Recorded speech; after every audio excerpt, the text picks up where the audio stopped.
এগুলো কিছুই না, তুমি আল্লাহর কাম করার চেষ্টা করিও। দে বাবাজি এখন চোহেও দেহিনে, বয়স হয়ে গেছে, তুমি থাকো আর 2 দিন আর যাতে দেহিনে রে বাবা এই ক্ষেত খামার নিয়ে, বুঝছো? ব্যবসা বাণিজ্য ধন সম্পত্তি এগুলোর আশা ছাড়ি দাও। আল্লাহর কাম করলে আল্লাহ এবেই দিব, বুঝছো? এখন তুমি যতই কও না কেন সময় পাই না, সময় পাই না, আজকে সময় না পাবে চেংরা কালত কোন দিন সময় পাবে? কত আর জোগাড় করি দিব তোমার সময়? আমরা ডাহাই রে বাবা, তোমার ভালার জন্য ডাহাই। এখন বুড়ে হচ্ছি, বয়স টয়স ভাড়ি গেছে, এখন যাওয়া আসা করা হবে নেকছে। আগে কত কষ্ট হয়, যত কষ্ট হোক রে বাবা, মসজিদের মতন সুখের জায়গা নাই। মসজিদের মধ্যে যা যখন বসমু, 2-5 ওয়াক্ত নামাজ পড়মু, কি সুন্দর আরাম, নিন ধরি যায়। এ বাবা তোমাকে আমি কই, এই 2-3 বার হজ করি আসলাম। আচ্ছা, তুমি দুনিয়ার মধ্যে যে এত ধন সম্পত্তি নিয়ে আসো, আখেরাতের কাম কি করছো? হ্যাঁ, তোমার যাওয়ার সময় হয় না নাকি? তাইলে বাবাজি 2-4 কথা কমু, তুমি কান খুলিয়া শুনিও। বাবাজি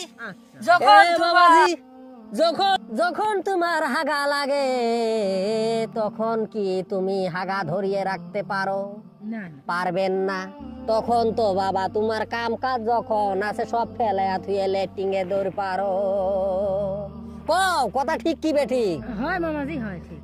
তাহলে রে বাবাজি, যখন তোমার হাগা বাড়ায় তখন তোমার টাইম পাও, তখন তুমি খালি কয়া বেড়াও লেট্রিং কই গো, সাইড দেন একটু হাগার বাড়াইছে না গো বাবাজি, এই কথা চিন্তা করো না। তুমি কি জানো না মরণ কারো সময় নিয়ে আসে না? হয় হুজুর, হয় হয়। কখন কার আজরাইলে কোন জায়গায় মরণ রাখছে না না, সেই কথা আল্লাহ ছাড়া আর কেউ জানবো না। বাবাজি সময় থাকতে সময়ের কাম করিও যাইও। আরো 2-1টা ঘটনা কই গো বাবাজি। যখন আমাদের উম্মতেরা হাবিল কাবিল নামাজে পড়েছিলেন, তখন কাফেরেরা 80 তীর বর্ষণ করেছিল, তাও আমার আল্লাহর নবীরা কোনোদিন নামাজ ছাড়ে নাই। বাবাজি তুমি কি কষ্ট করছো? কোনো কষ্টই করো নাই। না হুজুর না। তাই কই বাবাজি, সময় থাকতে তুমি আল্লাহর দরবারে চলো। বলো আমার সাথে একসাথে এই গুণটা গাও।